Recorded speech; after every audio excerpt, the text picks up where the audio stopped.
Pemirsa, debat Pilpres 2024 selalu menarik untuk ditelaah. Bukan soal gimmicknya, melainkan terkait gagasan dan fakta-fakta di balik pernyataan setiap kandidat, apakah semata klaim atau sudah berdasarkan fakta di lapangan. Kali ini kami ajak Anda menelaah sejumlah pernyataan dalam debat Pilpres yang menghadirkan ketiga cawapres pada 21 Januari 2024 atau kemarin, yang mengangkat tema pembangunan berkelanjutan, sumber daya alam, lingkungan hidup, energi, pangan, agraria, masyarakat adat, dan desa dalam cek fakta berikut ini. Yang pertama, pemirsa, dalam pemaparan visi, misi, dan juga program di segmen pertama, Cawapres nomor urut 1 Muhaimin Iskandar menyinggung terkait pentingnya etika lingkungan dalam menanggulangi krisis iklim. Muhaimin pun mengkritik kebijakan pemerintah saat ini terkait alokasi anggaran untuk mengatasi krisis iklim. Dan berikut ini pernyataan selengkapnya. Akan tetapi kita menyaksikan bahwa kita tidak seimbang di dalam melaksanakan pembangunan kita. Kita melihat ada yang namanya krisis iklim tidak diatasi dengan serius. Bahkan kita ditunjukkan anggaran mengatasi krisis iklim jauh di bawah anggaran sektor-sektor lainnya. Ya pemirsa, itulah tadi pernyataan dari Muhaimin Iskandar. Kita lihat faktanya terkait dengan berapa jumlah anggaran untuk penanggulangan krisis iklim. Pernyataan Muhaimin tersebut adalah benar bahwa anggarannya ini rendah dibandingkan dengan anggaran pos-pos lainnya. Pasalnya Bank Dunia pada tahun 2022 ini mencatat bahwa alokasi anggaran iklim dalam APBN Indonesia ini tergolong kecil. Karena kalau dibandingkan dengan target Nationally Determined Contribution atau NDC, Komitmen Aksi Iklim Indonesia ini sudah ditetapkan, yakni mencapai hampir 4 triliun rupiah sampai dengan tahun 2030. Nah, untuk mencapai target tersebut, Kementerian Keuangan mencatat bahwa Indonesia membutuhkan sekitar 266,3 triliun rupiah per tahun untuk memenuhi target aksi iklim. Di samping itu, selama 5 tahun terakhir tercatat bahwa rata-rata belanja iklim Indonesia adalah sebesar 89,6 triliun atau 3,9% dari alokasi anggaran APBN per tahun. Jadi bayangkan pemirsa, untuk memenuhi tadi ya target komitmen aksi iklim Indonesia, hampir 4.000 triliun yang dikeluarkan adalah segini, 266,3 triliun per tahun seharusnya, tapi realisasinya adalah 89,6 triliun. Kalau dibandingkan dengan pos alokasi anggaran lainnya, misalnya dengan anggaran fungsi pertahanan pada tahun 2016 sampai 2021, nilainya ini mencakup 98 triliun sampai dengan 136 triliun rupiah per tahun untuk anggaran pertahanan. Artinya pernyataan Caimin tadi benar bahwa anggaran untuk krisis iklim ini adalah lebih rendah dibandingkan anggaran lainnya. Berikutnya kita lihat pernyataan Muhaimin Iskandar lainnya di debat Cawapres kemarin pemirsa. Ia menyinggung terkait dengan target energi baru dan terbarukan atau EBT. Muhaimin Iskandar menyoroti turunnya komitmen pemanfaatan energi baru terbarukan atau energi ramah lingkungan. Berikut kita lihat pernyataannya. Komitmen pemerintah hari ini tidak serius. Target energi baru dan terbarukan yang mestinya kita harus punya target 2025 berkurang dari 23 justru diturunkan menjadi 17%. Penundaan implementasi pajak karbon dilakukan oleh pemerintah hari ini. Dari tahun 2002 dimundur menjadi tahun 2025.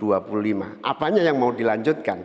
Karena itu secara tegas harus dilakukan. Implementasi pajak karbon dilakukan secepat-cepatnya sekaligus transisi energi baru terbarukan dijalankan. Ya pemirsa, terkait pernyataan Muhaimin Iskandar tadi, hasil cek fakta kami juga menunjukkan bahwa pernyataan tersebut sebetulnya tengah direncanakan. Jadi memang dari pihak pemerintah Indonesia saat ini menargetkan bauran energi baru terbarukan atau EBT pada tahun 2025 adalah sebesar 23%. Ini target awalnya ya 23% yang sebetulnya sudah termaktub dalam peraturan pemerintah. Tapi kemudian Dewan Energi Nasional telah mengungkapkan ada rencana untuk merevisi target bauran EBT pada tahun 2025 yang akan direvisi menjadi sebesar 17 sampai dengan 19% di tahun 2025 mendatang. Atau dengan kata lain, mengalami penurunan dibandingkan dengan target sebelumnya 23%. Perubahan target bauran EBT ini akan ditempuh melalui revisi PP Kebijakan Energi Nasional atau KEN yang ditargetkan akan rampung pada Juni 2024 ini, dan sekarang ini tahapannya masih harmonisasi untuk nanti kemudian ditandatangani oleh Presiden di Juni 2024 ini.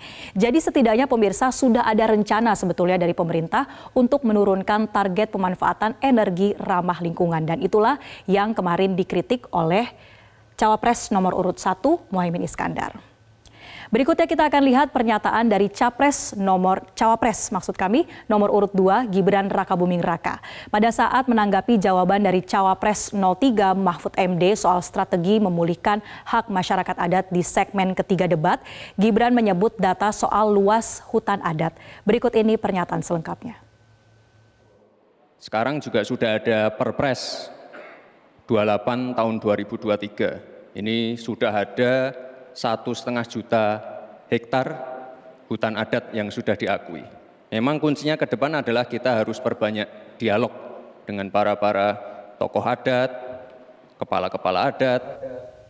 Baik, pemirsa, setelah kami cek faktanya, pernyataan Cawapres Gibran Rakabuming Raka ini adalah keliru. Mengapa keliru? Karena pemerintah melalui Kementerian Lingkungan Hidup dan Kehutanan pada tahun 2016 sampai dengan 2023 telah menetapkan luas hutan adat adalah 24.195 hektar. Nah, luasan ini ditetapkan melalui 131 SK hutan adat di 20 provinsi, dan total luasannya adalah 244.195 hektar yang melibatkan sebanyak 76.079 kepala keluarga. Jadi untuk klaim dari Cawapres 02 Gibran Rakabuming Raka bahwa total luas hutan adat 1,5 juta hektar ini nampaknya masih jauh dari kenyataannya yang telah ditetapkan oleh pemerintah sekitar 244.000 hektar. Baik, kemudian pemirsa kita lihat bagaimana dengan klaim dari Cawapres nomor urut 3, Mahfud MD. Mahfud MD dalam pemaparan visi misinya mulanya memaparkan ada 4 tolak ukur langkah pelestarian lingkungan. Kemudian Mahfud juga mengkritik program food estate yang menurutnya gagal. Berikut pernyataan selengkapnya. Tetapi saya tidak melihat pemerintah melakukan langkah-langkah apa sih yang diperlukan ini untuk menjaga kelestarian lingkungan alam kita. Maka kami punya program petani bangga bertani di Laut Jaya, nelayan sejahtera. Jangan misalnya seperti food estate yang gagal dan merusak lingkungan, yang benar aja. Rugi dong kita. Dari sejumlah sumber yang kami himpun dari cekfakta.com, inilah fakta dari pernyataan Cawapres 03 tadi, Mahfud MD, bahwa benar program food estate ini ternyata gagal. Karena kalau kita melihat realisasinya dari tahun 2020, misalnya ini terdapat tanaman singkong yang mati di 600 hektar food estate di Gunung Mas, Kalimantan Tengah. Kemudian di tahun 2021 food estate di Provinsi Sumatera Utara, tepatnya yang meliputi ada 4 wilayah kabupaten seperti di Humbangan Sundutan, Tapanuli Selatan, Tapanuli Utara, dan Pakpak Barat. Ini terdapat lahan seluas 30.000 hektar agrikultural kentang dan komoditas bawang merah bawang putih yang juga dinyatakan gagal. Selain itu di tahun 2022 ini juga ada data dari cekfakta.com bahwa luasan lahan sebesar 3.964 hektar di Kabupaten Pulang Pisau, Kapuas, dan Gunung Mas di Kalimantan ini yang kehilangan tutupan pohon tanpa hasil pangan singkong yang juga menjadi salah satu komoditas program food estate, sehingga bisa dikatakan ini gagal dan juga menyebabkan adanya potensi kerusakan lingkungan. Artinya dari beberapa contoh ini pernyataan Cawapres nomor urut 3 Mahfud MD bahwa food estate telah gagal dan menyebabkan kerusakan lingkungan lingkungan adalah benar adanya, pemirsa. Dan itulah beberapa data dan fakta yang telah kami rangkum terkait dengan debat Cawapres atau debat Pilpres yang keempat kemarin. Kita masih punya satu kesempatan lagi, pemirsa, untuk memperdalam visi misi dan program para paslon dalam debat kelima atau debat yang terakhir pada 4 Februari 2024 mendatang. Jelajahi cara baru mendapatkan informasi. Download Metro TV Extend sekarang.